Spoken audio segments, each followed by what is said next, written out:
Yeah, so then we thought, oh, well, we might go and race this thing. So I talked to Kevin Bartlett, who was also the guy that raced our Pantero.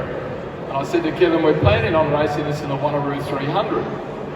Do you want to come over? And he said, yeah, I'll be in it. So the plan was to tow it over there, and we took off with all our spares, and we were towing it, and we got about 20 k's down the road in Sydney, and the Ford Falcon we had, back window started to pop out. The load was way too heavy. So we thought, oh, we're gone.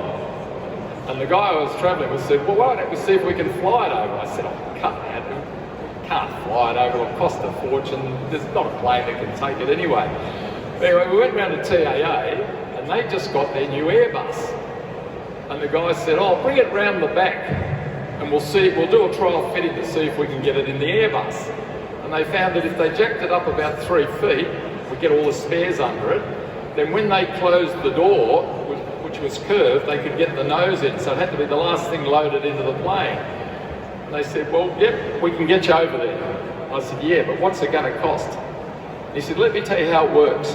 When things come here, they get weighed as they go across the counter.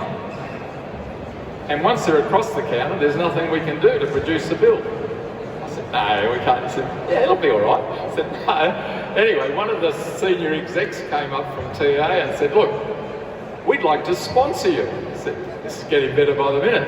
So he got some stickers, we slacked them on the car. He gave us 6 return tickets, and off we flew off to Wanneroo. Anyway, we had a good race. Kevin was very kind to me.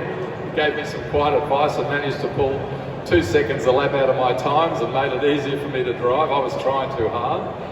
And we got second outright, which was pretty good. We possibly could have won it, but Kevin was getting cramps and had to get out of the car, which meant that I had to do a longer stint. Shame.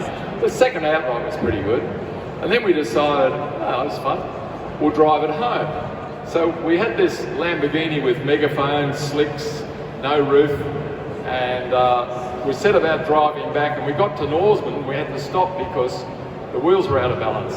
So we balanced them, and we set off across the Nullarbor Plains the next morning. We had toilet paper jammed in our ears. We had a cap this way and a cap that way because the sun was beating in from this side. And we crossed from Norseman to Albany in daylight hours. It was sitting on between 200 and 250 for the whole trip. Sounds like the Cannonball Run. It was a bit like that, yeah. You couldn't do it now. Anyway, so we got home, and yeah, that was the Lamborghini. So that was essentially a road car with slicks, basically, that yeah, it was competed and came second in the race. Yeah, it was stock standard, apart from much bigger brakes, bigger wheels, altered suspension on the back, and of course slicks.